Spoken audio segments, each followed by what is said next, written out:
கர்த்தரும் வல்லமையும் மகிமை நிறைந்த தேவனுமாயிருக்கிற ஆண்டவர் இயேசு கிறிஸ்துவின் நாமத்தினாலே அவருக்கும் அன்பின் வாழ்த்துக்கள்.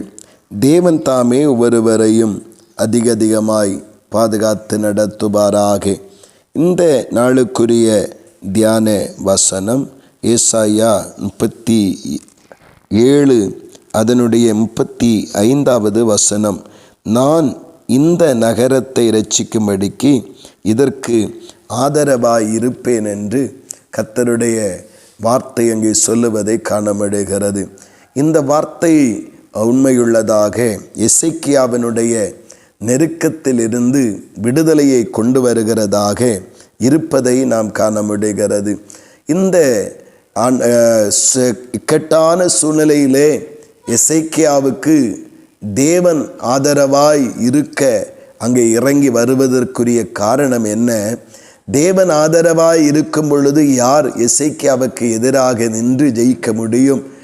தேவன் ஆதரவாய் இருக்கும் பொழுது யார் எசேக்கியாவை வீழ்த்த முடியும்?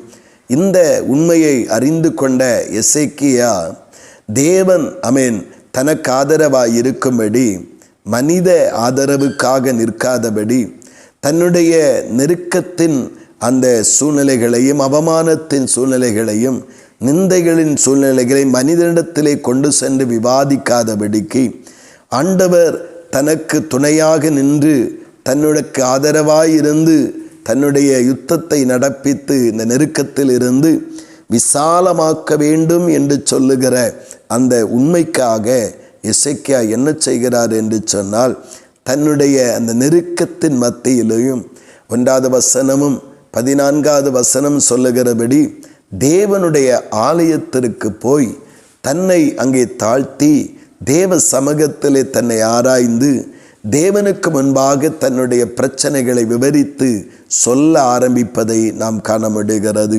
அப்பொழுதுதான் கர்த்தர் அவனுக்கு இறங்கி அவனுக்கு ஆதரவாய் இருந்து அவனுடைய எல்லா இக்கட்டுகளுக்கும் நெருக்கத்திற்கும் அவனை துன்பப்படுத்தி ஒடுக்குகிற சத்துருவினுடைய புயங்களுக்கும் அவனை விலக்கி தப்புவிக்கிறது மாத்திரமல்ல, சத்துருக்களையே முறியடித்து ஆண்டவர் ஜெயத்தை தருகிற தேவனாகவும் எசேக்கியா வாழ்க்கையில் வெளிப்படுகிறார்.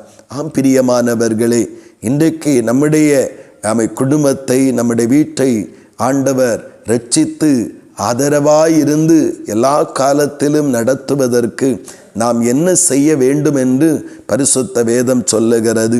அநேக நேரங்களிலே நாம் தேவனுடைய சமூகத்தில் கொண்டு செல்ல வேண்டிய பிரச்சனைகளை தேவனால் தீர்க்கப்படவும் தேவனுடைய ஆதரவையும் பெற்று ஜெயமாய் வாழ வேண்டிய பிரச்சனைகள், போராட்டங்கள், நெருக்கங்களை மனிதனிடத்திலே அல்லது உறவுகளிடத்திலே நாம் சிநேகிக்கிறவர்களிடத்திலே சொல்லி அதற்காக பரிகாரம் தேட முயற்சிக்கிறோம்.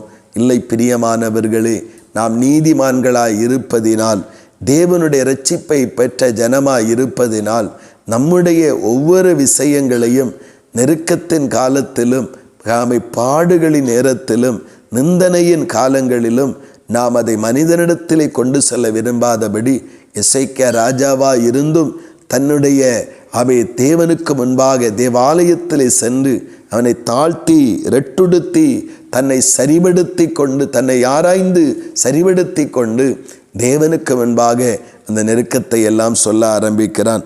தேவனாகிய கர்த்தர் அவனுடைய வாழ்க்கையில் இறங்கி கிரியை செய்ய ஆரம்பிக்கிறார். நம்முடைய வாழ்விலும் அப்படியே செய்ய அவர் உண்மையுள்ளவராய் இருக்கிறார். நெருக்கத்தின் காலத்திலே நம்முடைய தேவனுடைய ஆலயத்திற்கு வந்து தேவ சமூகத்திலே நம்முடைய காரியங்களை சொல்லி ஜெபிப்போம் என்றால், எசேக்கியாவுக்கு ஆதரவாயிருந்த கர்த்தர், எசேக்கியாவுக்கு அற்புதம் செய்த கர்த்தர், எசேக்கியாவுக்கு எதிராக எழும்பின சத்துருக்களை முறியடித்த கர்த்தர், எசேக்கியாவை பயமுறுத்தி கொண்டிருந்த சூழ்ச்சிகளை முறியடித்த ஆண்டவர் நம்முடைய வாழ்க்கையிலும் அப்படியே செய்வார்.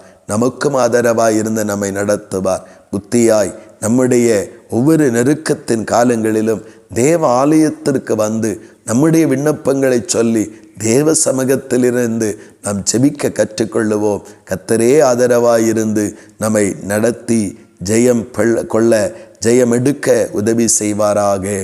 ஆமேன், ஆமேன். ஜெபிப்போம். அன்பின் பரலோக பிதாவே, நல்ல இந்த காலை நேரத்திற்காக மக்கள் ஸ்தோத்திரம் ஆண்டவரே.